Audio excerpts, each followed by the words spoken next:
Hey YouTubers, and welcome back to another episode here on ESGNet, as we're back here for another great episode, the Highland Scotties Sports Talk here this week, as we just finished up week one. There you see 59-24 against the Fighting Irish. Man, I am so full of eating great Chicago food, Chicago style pizza. You got the hot dogs there, and going to Lake Michigan and all that. I had a great time there. So glad that we're able to travel like this. But Highland is back in the limelight here, as they're the #1 team in the nation, defeating Notre Dame. And I think I mentioned in the video, the last episode there during that game, this is a 2-year deal with them, as we're going to be playing both years at Soldier Field. And then, well, actually, it's a 3-year deal. The third year is kind of optional. That's what I should be saying. It's optional. Don't have to necessarily have to, but if we do, depending on who won the series, you have to win 2 games in order to have the rights to play at home, and that's how we're gonna do it. So, but then that third year we're gonna take a year off, and then that, of course, then later on down the road, these two teams will play against each other. So. But we'll see. We'll see them in another year here. But there you see the numbers there. Great game overall. Flanagan, 29 of 25 there. Threw over 350 yards there in that game. Kason had a great game. Not necessarily getting to the century mark, but get 81 yards there, 2 touchdowns. Nick Mays also had a rushing touchdown in that game also. So for the most part, they're a great game. And really a great day for this ball club, as they just had from offense just was going. I mean, only one little hiccup was that interception from Flanagan, but Coach Teddy Bonds, at least talking to him, said that's not a big deal. It happens, game jitters, especially the first game of the year. He's hoping that we'll see a more clean game from Flanagan in the next couple of weeks, especially coming up in the big, huge game against Nebraska. And try to get Coach Teddy Bonds to talk about that. He really didn't want to say too much about that situation, but he did say that it was a game that he was really looking forward to, and he's hoped that he puts a good team out there and shows off what he can do there. If you guys don't know the backstory behind Coach Teddy Bonds, is before we started this series here on YouTube, he was a big thing in Nebraska. He was a head coach there for their football team and for the baseball team, actually. And he won several titles there for them and whatnot. And he's just really good, well known there, fan to people there love him and whatnot. He didn't really play too much playing time there when he was a coach or when he was a player there, and then later on as an assistant coach there, offensive coordinator there, one of the assistants there. But he grew up playing football there, and loved that team. Of course, his first love, of course, is Highland, because that's where he got to start off his career, his collegiate career on the junior college level there. But yeah, it was a great game, and he had a great career there, and they signed this deal here. It's a 2-year deal. First year we're going to play there at Memorial Stadium, and then of course next year we're going to play there. They're going to play us at home. But yeah, it's going to be a good matchup there, and we'll talk more about that here later on. Take a look at Notre Dame's numbers there receiving wise.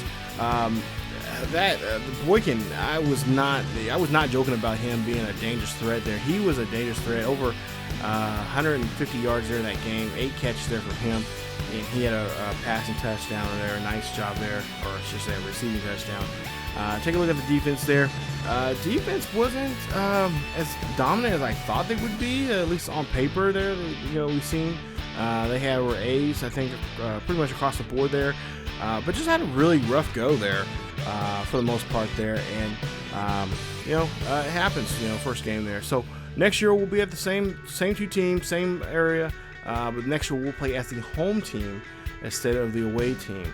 But take a look at some of the other scores here around NCAA for the first week there. You got some pretty good matchups. You already got some big rivalry games there.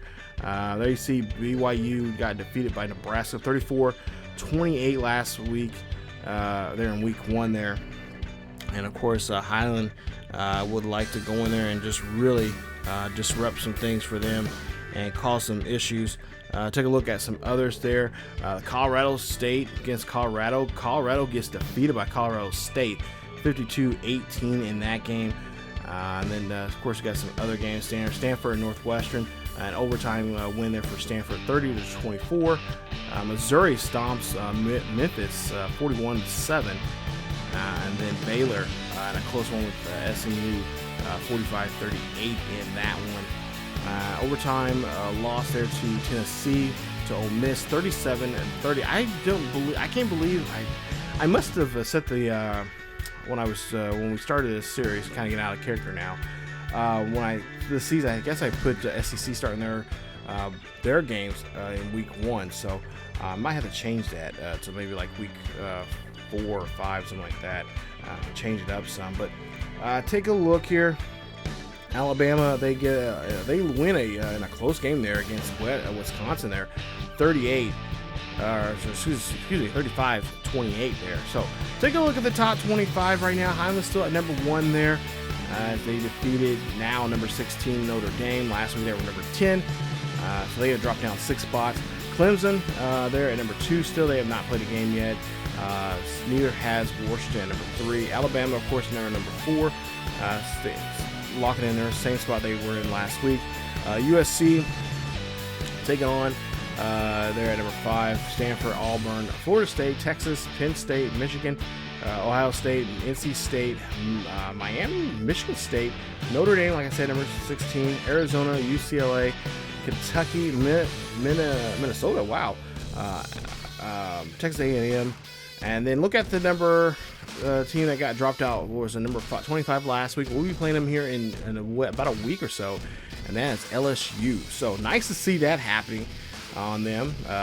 No ill will towards them. We'll deal with them next week. But we'll see here. Kason here taking the top right now. He's look like the top go-getter right now. Really, pretty much this is the first time you guys will see it, and this is probably the last time you'll see it for quite some time. When it comes to the Heisman Watch here, we'll occasionally, if there's a big change or whatever, we'll update it here. I will say, I will just guys know on a program note, Highland Scotties Sports Talk won't be up as a every week thing like right after the game, before or after games, except for a big game. So the next time you'll see this one, you'll probably see it's going to be after the LSU game. We'll talk about that, or maybe show a preview of it. I don't know. We know yet. We're still talking to producers and stuff like that about what we're going to do. But this won't be on every, like how it was last season, where we had the game, and of course then you had a Scotties Sports Talk afterwards. Trying to change up the format here some for this series. So that's just a little program note there.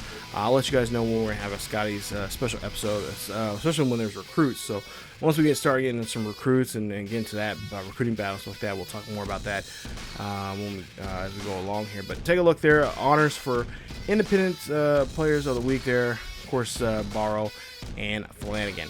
Take a look here at the numbers there. Look, we got 8 crosses across the board there. As for Nebraska, B overall, but they got an A- offense and B+ defense there. But of course, that does not mean much to us because it's all about playing on the field. And of course, Nebraska could be that team that could really trip us up here, just like LSU last year was, that tripped us up there pretty early. I rather, if we do, I'm not saying I want to get a loss or anything, but if we happen to get in a little funk here, especially O'Brien there, 16-29 from last year, 265 yards, 2 touchdowns there, just from last week's game actually against BYU there. He's a good. He's probably going to be in the draft here, but you never know. But Nebraska, they could play. They could be a team that could really give us some issue here. Because we do play kind of identical to them in a lot of ways. Got some similar play sets and formations, stuff like that. So and especially defensively, it could be a problem there for us. We'd be looking at ourselves, kind of playing a mirror game here. and could be a real problem for us. So, like I said, Coach Dave Bonds going to have to really try to slow down Spellman there. You see, just great runner there, and just a wide receiver that can just really be very physical there and take over a game. Lamar Jackson, a senior, 6'3", 211 pound there. Look at his numbers there. Another just a physical player there that can really hurt us there if we try to go for the deep routes there. Man coverage is going to be a problem for us. So I'm pretty sure he'll probably be matched up with Grady Little. So we probably won't see too much of Little.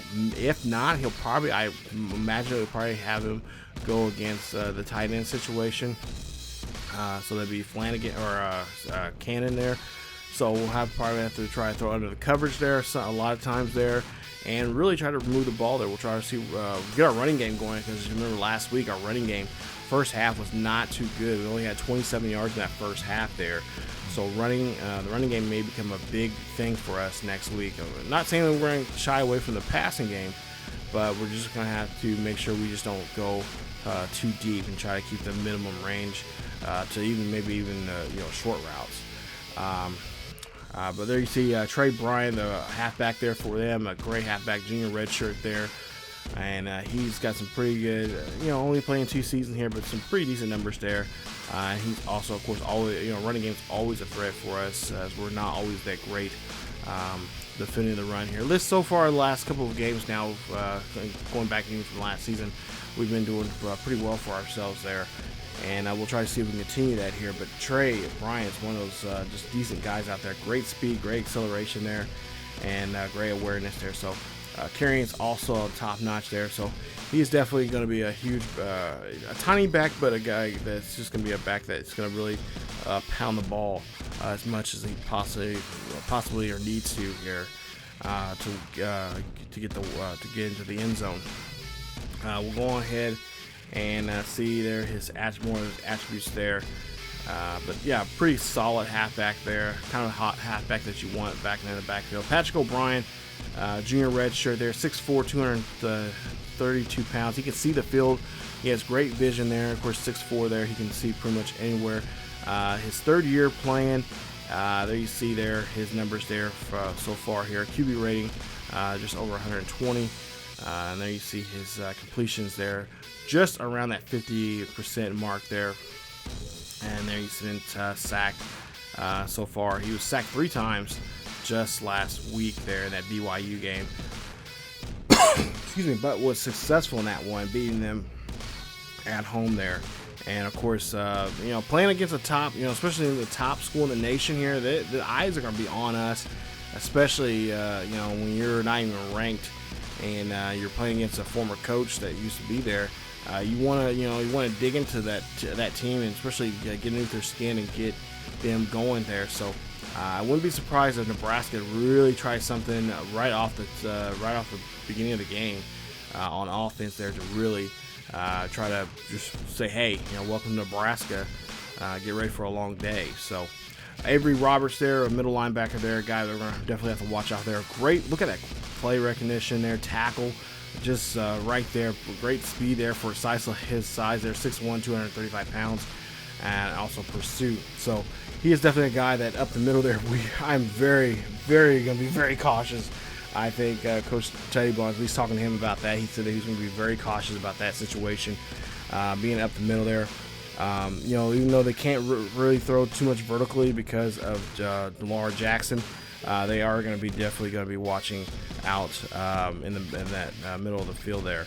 Kawhi Davis, 6'2", 294 pounds on the defensive line there. Definitely an animal.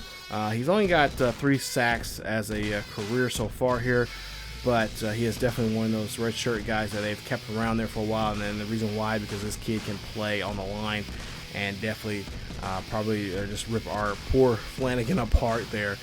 So Flanagan will probably be on the run here quite a bit. So we got to prepare for that, and we just got to try to protect them as much as we possibly can when we can. Last week we had a great job there. We were almost clean as a sheet. We only gave up 1 sack, but this one may be a little more difficult for us to handle there, especially when you're playing in Memorial Stadium against the Nebraska team that they currently have right now. So they had a great week last week against BYU, got some national attention, and of course now it's going to be even more so because the #1 team in the nation is in the house, and they would love to take a big chunk out of us here and get them maybe even propelled up into the top 25 there. But that is it for this episode of the Scotties Sports Talk here this week. Hopefully you guys enjoyed today's episode. Hopefully you will stay tuned for the next game there against Nebraska next week. Like I said, a bit of a homecoming there for Coach Teddy Bonds, and of course we'd like to see what he can do against his former team there and his former alma mater that he finished his career, his collegiate career as a player there many years ago. But that is it for this episode, you guys. If you guys enjoyed today's episode, please leave a like. Don't forget to subscribe to the channel by hitting that sub button there down below, and also hitting that bell notification so you guys can be notified of when this series or any other series here on the channel is uploaded. Don't forget to follow us on social media on Facebook, Twitter, and Discord. The links are down below in the description. Check us out there for the latest news and events on what's going on here on the channel and what's going on in the world of sports gaming. Don't forget that all videos this summer, all summer long, will be a part of the YouTube premiere, so you guys will know way ahead of time of when certain videos or series are coming up here by just hitting that set the reminder button there, so it'll remind you guys to be able to watch that. As like I said, all premieres will be live on YouTube here all summer long. So no excuse of saying, hey, when's this series come out? Hey, you already know it's up on the channel. So thank you guys so much for watching. As always, keep yourselves healthy, and I will see you guys next time.